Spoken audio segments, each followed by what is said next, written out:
So let's start learning arrhythmias. So in the first part of Module 3, we're going to learn sinus rhythms. So sinus rhythms are going to be rhythms that originate in the SA node. So one very important thing about identification of sinus rhythms is going to be able to identify that the P waves are identical and the PR intervals are the same, because the P waves are coming from the same factory, which is the SA node. The SA node is going to produce the same product, and so we're looking for that same product on the ECG strip.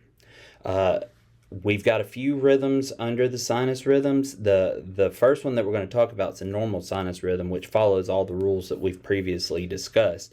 We're also going to talk about sinus brady, sinus tachycardia, sinus arrhythmia, and we will also talk about sinus pauses and sinus arrest. But this lecture is going to focus on normal sinus rhythm. So with each rhythm that we go through, we're going to look at the 5 steps of rhythm analysis. And for a normal sinus rhythm to be considered a normal sinus rhythm, it has to answer all 5 of these questions. It's the rule follower. I call it the nerd in class. It follows all the rules. It doesn't break any rule. It follows each one of these to a T. The rate is going to be 60 to 100.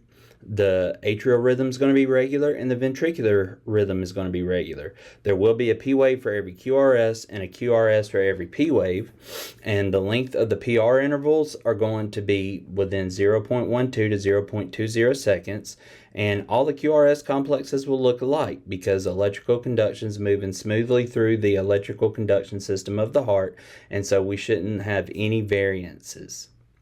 So rhythms will be regularly irregular, or irregularly irregular. But for a normal sinus rhythm, it's going to be a regular rhythm, which means that the R to R interval is going to be exactly the same no matter what you look at. We're going to look at several rhythms and just practice, and the more you practice rhythms, the better you get at it. But again, to identify arrhythmias, we need to know what's normal.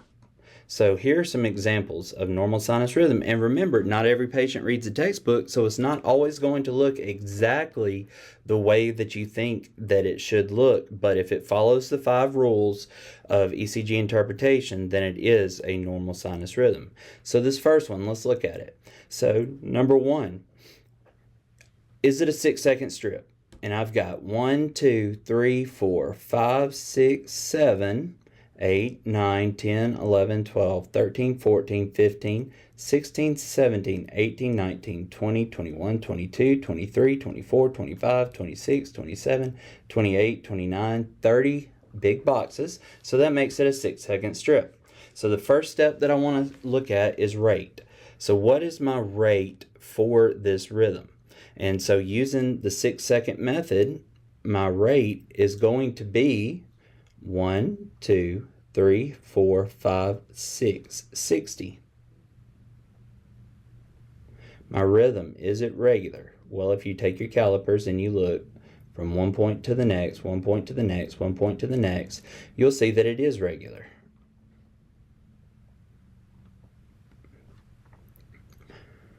What about my P wave?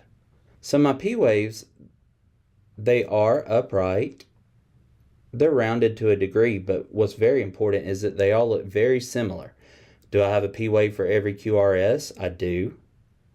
Do I have a QRS for every P wave? Yes, I do. So my P wave, I'm going to say that it is upright, uniform,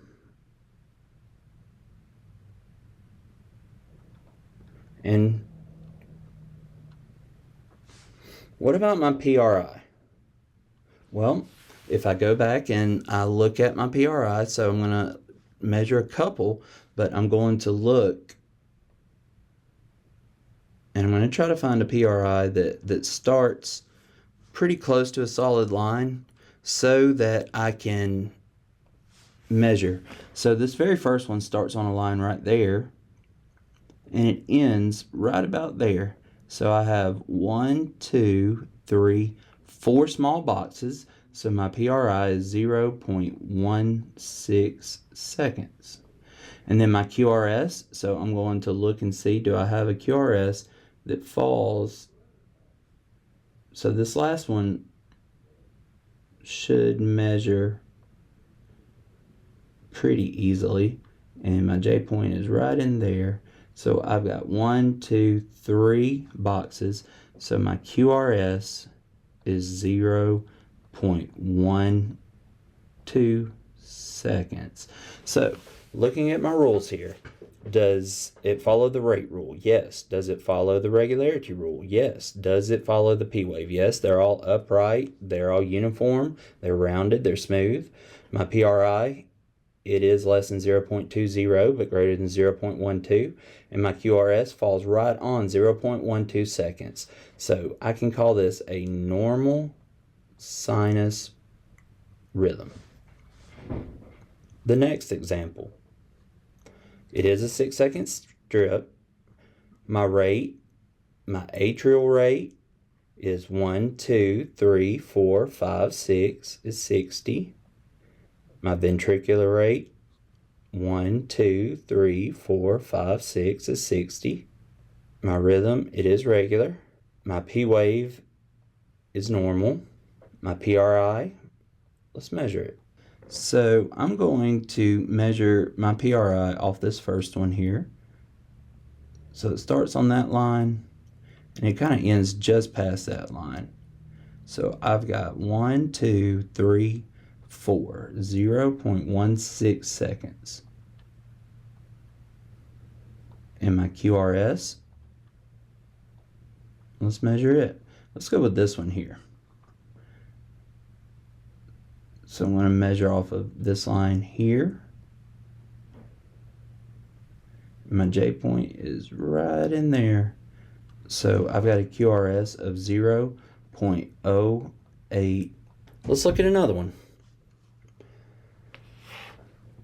My atrial rate, 1, 2, 3, 4, 5, 6, 7, 80. My ventricular rate, 1, 2, 3, 4, 5, 6, 7, 8 is 80. It is regular. I've got a P wave that it's got a little notch in it here, but the thing about this is that every one of these P waves are very similar. So let's look at our PRI. I'm going to measure off of this one here. Right here.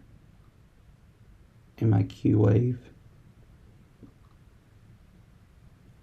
So I've got a PRI of 0.16 seconds and a QRS, so I'm going to start my measurement there and end right there of 0.12.